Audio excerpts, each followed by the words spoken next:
Jack and Jill start at the same intersection. So here's my intersection.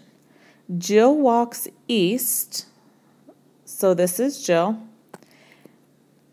at 4 miles an hour, so 4 times t, whatever the time is.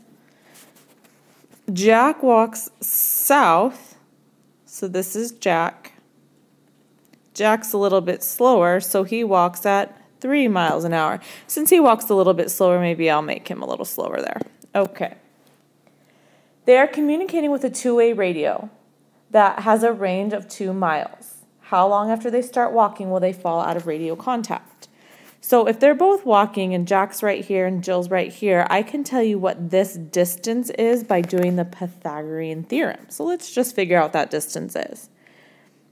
4 squared plus 3 squared equals c squared. And the reason why I can use the Pythagorean theorem is this is a right angle. Because if Jill is walking directly east and one's walking directly south, they're going to meet, or they are at a 90-degree angle.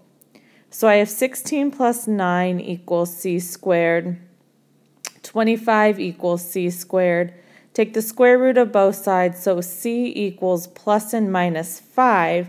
But in this case, we're looking at distance, so c equals 5. So I know that 5 times t is the distance between them. So this is important here. This is how far apart they are. So if they are 5t apart, I want to know where are they, or how long is it before they're 2 miles apart. Because at 2 miles apart, the radio doesn't work anymore. So let's go ahead and divide this by 5.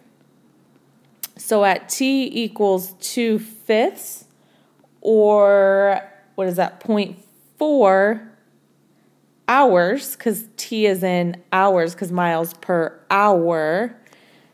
At 0.4 hours is when the radio stops working. So we don't often say it's going to take you 0.4 hours to get somewhere. Since there are 60 minutes in an hour, I can multiply it by 60 and say at 24 minutes. So when they both start walking, when it hits 24 minutes, they will no longer be able to contact each other by radio.